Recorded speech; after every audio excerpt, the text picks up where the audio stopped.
Un homme t'insulte devant tout le monde. Tu ne bouges pas, tu ne clignes même pas des yeux, tu le regardes, en silence. Et là, quelque chose se passe. Pas en toi, en lui. Tu vois la panique monter sur son visage. Il recommence, plus fort. Il a besoin que tu réagisses. Il a besoin de savoir qu'il t'a atteint. Tu ne lui donnes rien. Et c'est à ce moment précis qu'il comprend qu'il a perdu. La plupart des hommes croient que la force, c'est frapper fort, répliquer plus vite. Avoir le dernier mot, c'est faux. La vraie force, c'est de ne rien laisser sortir. Parce que chaque réaction que tu montres est une information. Tu dis à ton adversaire exactement où appuyer pour te faire mal. Tu lui donnes la carte de ton territoire intérieur. L'homme qui réagit se trahit lui-même. La colère sur ton visage dit « Tu m'as touché ». Le sourire nerveux dit « J'ai peur de toi ». Même le silence joué, celui où tu fais semblant de t'en foutre, ça se voit. Ça transpire par les pores. Sun Tzu l'a écrit il y a 2500 ans. Ne montre jamais ton état réel à l'ennemi. Ce principe ne s'applique pas qu'à la guerre. Il s'applique à chaque conversation, chaque réunion, chaque regard croisé dans la rue. Maintenant, comprends ce qui se passe neurologiquement quand tu ne réagis pas. Le cerveau humain est une machine à combler les vides. Quand tu parles, tu contrôles le récit. Quand tu gardes le silence, l'autre cerveau fabrique ce qu'il ne voit pas. Et il fabrique toujours quelque chose de plus grand, de plus effrayant que la réalité. Ton silence devient une projection. Il y met sa propre peur. L'homme qui ne réagit jamais ne dit rien. Mais dans la tête de ceux qui l'entourent, il dit tout. Il devient imprévisible. Et l'imprévisible terrifie. Tu as vu ça en vrai. Le collègue qui ne monte jamais la voix, mais à qui tout le monde fait attention. Le mec qui ne s'énerve jamais en réunion, mais dont l'opinion pèse le plus lourd. Ce n'est pas un hasard. C'est de la physique sociale. Le vide attire. Et le vide maîtrisé domine. Il y a 3 niveaux dans la non-réaction. La plupart des hommes restent bloqués au premier et croient qu'ils ont tout compris. Niveau 1.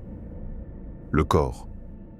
Tu apprends à contrôler ce qui se voit, le visage neutre, les épaules ébassées, la voix platée, le regard fixe sans agressivité.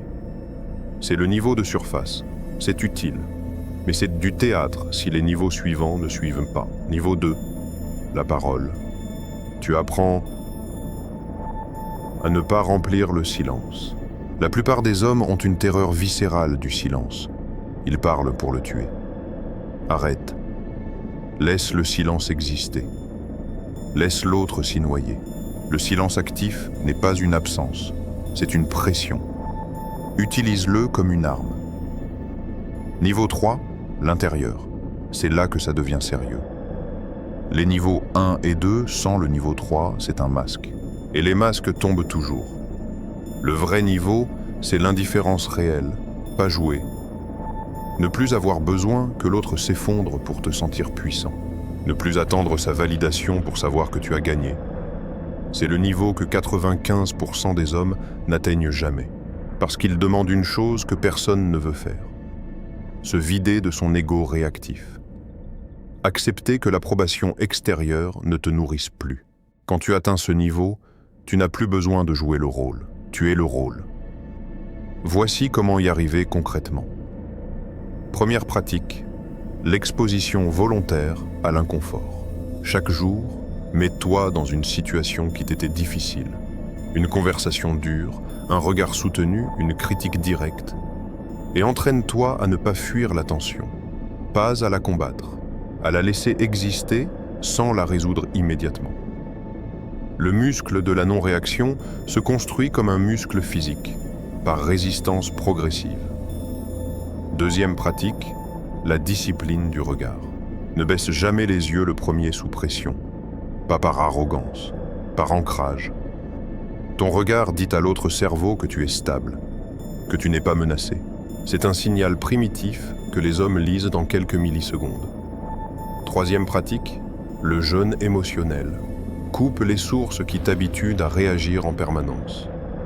le scroll compulsif, les polémiques des réseaux, les discussions sans enjeu où tu t'énerves pour rien. Chaque réaction inutile que tu te permets érode ta capacité à rester calme quand ça compte vraiment. Tu t'entraînes à être réactif même quand tu crois te détendre. Quatrième pratique, la règle des 72 heures. Avant toute réponse importante, message, décision, confrontation. Attends 72 heures. Ce qui semble urgent ne l'est presque jamais. Et la réponse que tu donneras après 72 heures sera toujours plus puissante que celle donnée à chaud, parce qu'elle viendra d'un endroit froid. Il y a quelque chose que personne ne te dit sur les hommes qui ne réagissent jamais. Ils ont tous traversé quelque chose. Pas un livre, pas une vidéo YouTube, une situation réelle où ils ont réagi et où ils ont perdu. Pas perdu le combat, perdu le respect, le leur d'abord, celui des autres ensuite.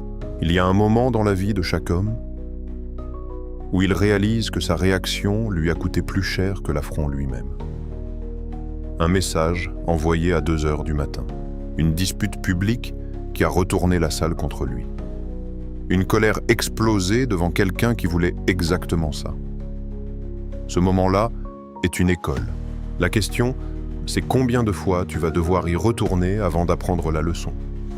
Certains hommes y retournent 10 fois, 20 fois, toute leur vie, parce qu'ils confondent réaction avec authenticité. Ils croient que montrer leurs émotions les rend vrais. Ils ont raison sur un point. Ça les rend lisibles, complètement lisibles. Et un homme lisible est un homme vulnérable. Parlons des situations concrètes que tu vas rencontrer. Au travail, quelqu'un te coupe la parole en réunion, prend ton idée et la revend comme la sienne. Te critique devant l'équipe. L'homme réactif proteste, se défend, rougit, montre qu'il est touché. L'homme qui ne réagit jamais fait une chose. Il continue. Même rythme, même voix, même regard. Il laisse le silence après l'attaque faire son travail, parce que tout le monde dans la salle a vu. Et ton calme dit une chose que les mots ne peuvent pas dire. Je suis au-dessus de ça. Pas besoin de répondre. Ta posture répond pour toi, en relation. C'est là que la non-réaction est la plus mal comprise. On te dit qu'un homme qui ne réagit pas est froid, distant, fermé. C'est le contraire. Un homme qui maîtrise ses réactions est le seul qui peut vraiment choisir quand s'ouvrir. Parce que quand il le fait, c'est réel. Ça ne vient pas de la peur. Ça ne vient pas du besoin d'approbation. Ça vient d'un choix délibéré. Les femmes ne le verbalisent pas toujours, mais elles le sentent. L'homme qui s'emballe pour tout, qui a besoin de réassurance constante, qui réagit au moindre signal, il fatigue. Pas parce qu'il ressent trop, parce qu'il filtre trop peu. L'homme calme n'est pas absent. Il est présent d'une façon différente, dense, pesant. Il occupe l'espace sans le remplir de bruit, face à la trahison. C'est le test ultime. Quelqu'un que tu as aidé te plante un couteau dans le dos. Quelqu'un en qui tu avais confiance disparaît quand tu en avais besoin. La réaction normale, la rage, le besoin de confrontation, l'envie que l'autre reconnaisse ce qu'il a fait. Il ne le reconnaîtra pas, jamais complètement. Parce que les gens qui trahissent ont toujours une histoire qui les absout dans leur propre tête. Alors tu as 2 options. Tu passes les prochaines semaines à attendre une reconnaissance qui ne viendra pas, et tu lui donnes encore de ton énergie alors qu'il ne le mérite plus. Ou tu coupes, en silence, sans explication, sans scène finale. La disparition silencieuse d'un homme fort est la punition la plus lourde qu'il puisse infliger.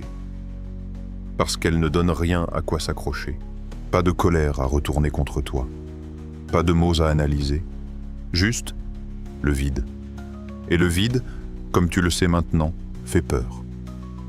Marc Aurèle régnait sur l'empire le plus puissant du monde connu. Il avait le pouvoir de faire exécuter n'importe qui, de punir l'offense immédiatement, de laisser éclater sa colère sans conséquence.